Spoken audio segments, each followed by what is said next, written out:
আসসালামু আলাইকুম বন্ধুরা, আজকে আরেকটা ভিডিও নিয়ে আপনাদের সাথে চলে আসলাম। আশা করি সবাই শেষ পর্যন্ত দেখবেন আর এই ভিডিওটা দেখে সবাই লাইক কমেন্ট অবশ্যই একটা শেয়ার করে যাবেন।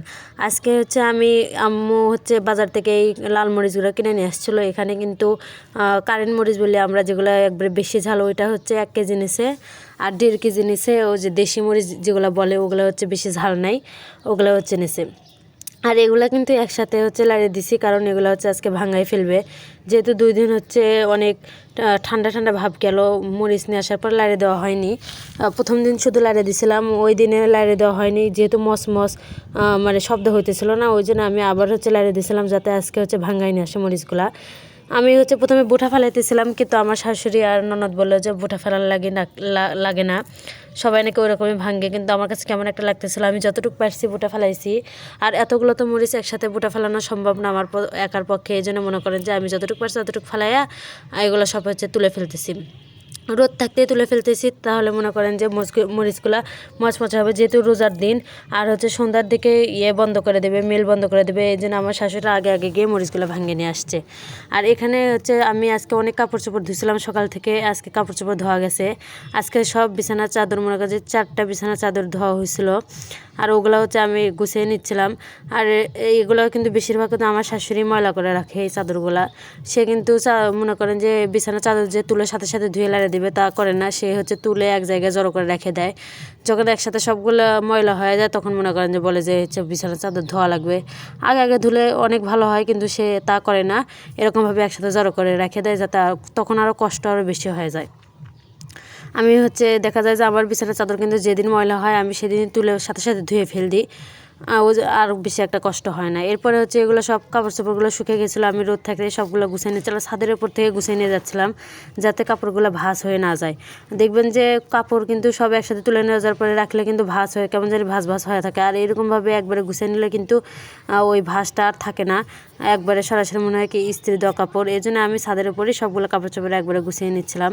আর এদিকে আমার কাপড় চোপড় দেখে কেউ খারাপ মনে করবেন না, কারণ আমি কিন্তু বাসায় সবসময় পুরাতন কাপড় চোপড় পরতে বেশি ভালো লাগে, কারণ এই গরমের মধ্যে ওই পুরাতন কাপড় চোপড় পরলে কিন্তু বেশি আরামদায়ক মনে হয় আমার কাছে, এই জন্য আমি পুরাতন কাপড় চোপড় বেশি পরি।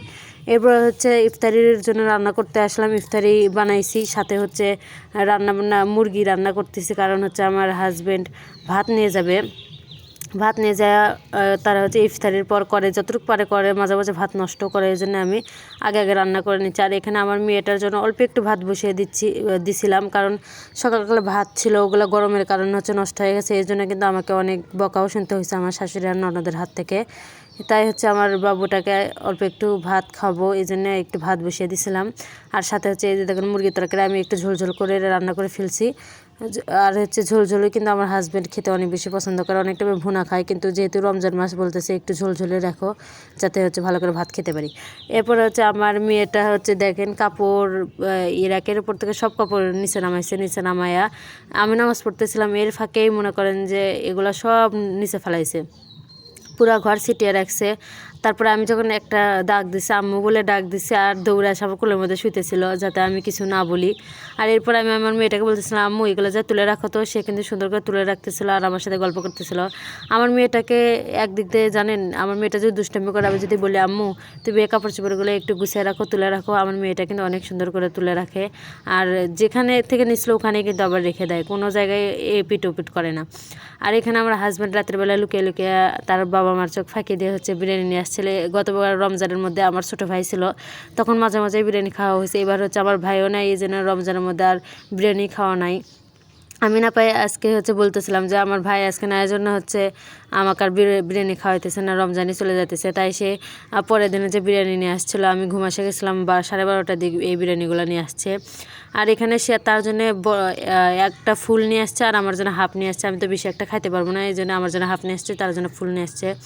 আর এখানে সালাদ দিছিল কাঁচামরিচ আর লেবু আর শসা দিছিল। আর এখানে কিন্তু ডিম আমার হাজব্যান্ড আমাকে পরে একটু ভেঙে দিছিল, আমার এখানে ডিম ছিল না। এই জন্য সে তার ওখান থেকে ভেঙে দিচ্ছিল। আর এখানে আমি বিরিয়ানি খাচ্ছিলাম। বিশ্বাস করেন এই বিরিয়ানিটা এত বেশি মজা হয়েছিল, হাজি বিরিয়ানি থেকে আনা হয়েছিল এই বিরিয়ানিটা, অনেক বেশি মজা। আর যেহেতু আমি এতগুলো বিরিয়ানি খাইতে পারবো না, আমার হাজব্যান্ড বলতেছিল যে তুমি হাফ নিয়ে এসেছি তাও খাইতে পারবে না। আমি বললাম যে না আমি খাইতে পারবো না, অথচ কিন্তু আমার ক্ষুধা অনেক বেশি লাগছিলো। আমি বেশি একটা বিরিয়ানি খাইতে পারি না, শুধু লাফালাফি করি কিন্তু খাইতে পারি না। আর এখান থেকে আমার হাজব্যান্ড পরে হচ্ছে অর্ধেকটা নিয়ে নিছিল। আর এরপরে হচ্ছে আমি মরিচ, বিশ্বাস করেন এই তেহরির সাথে মানে বিরিয়ানির সাথে এই মরিচ কাঁচামরিচ খেতে যে এত বেশি মজা লাগে, যারা খাইছেন তারা তো অবশ্যই জানেন। আমি এরপরে লেবু চিপে নিয়ে হচ্ছে খাইতেছিলাম। পুরোপুরি ভিডিও আপনাদের সাথে শেয়ার করতেছিলাম, যেহেতু খাওয়ার ভিডিও বেশিরভাগ মানুষই কিন্তু অনেক বেশি পছন্দ করে। আর এইদিকে লেবুর ছাল সহ আমি কেমনে কেমনে খাইতেছিলাম। আর এই খাওয়াটা কিন্তু আমি আমার বড় আম্মুর কাছ থেকে শিখছি, মানে আমার হচ্ছে না খালা শাশুড়ির কাছ থেকে শিখছি, বড় খালা শাশুড়ির কাছ থেকে শিখছি। সে কিন্তু অনেক বেশি এই লেবুর খোসাগুলো খায়। আর হচ্ছে যখনই দেখবো যে সে বিরিয়ানি রান্না করা হয় তখন যদি খোসা থাকে সে কিন্তু খোসা সহ খেয়ে ফেলবে। আর খোসা সহ খাইলে নাকি অনেক বেশি হচ্ছে পুষ্টিকর হয়। যাই হোক, আজকের ভিডিওটা কেমন হলো অবশ্যই কমেন্ট করে জানাবেন। যদি ভিডিওটা ভালো লাগে লাইক কমেন্ট শেয়ার করতে ভুলবেন না। আজকের ভিডিওটা এই পর্যন্তই রাখতেছি। সবাই ভালো থাকবেন। আল্লাহ হাফেজ। আসসালামু আলাইকুম ওয়া রাহমাতুল্লাহি ওয়া বারাকাতুহু।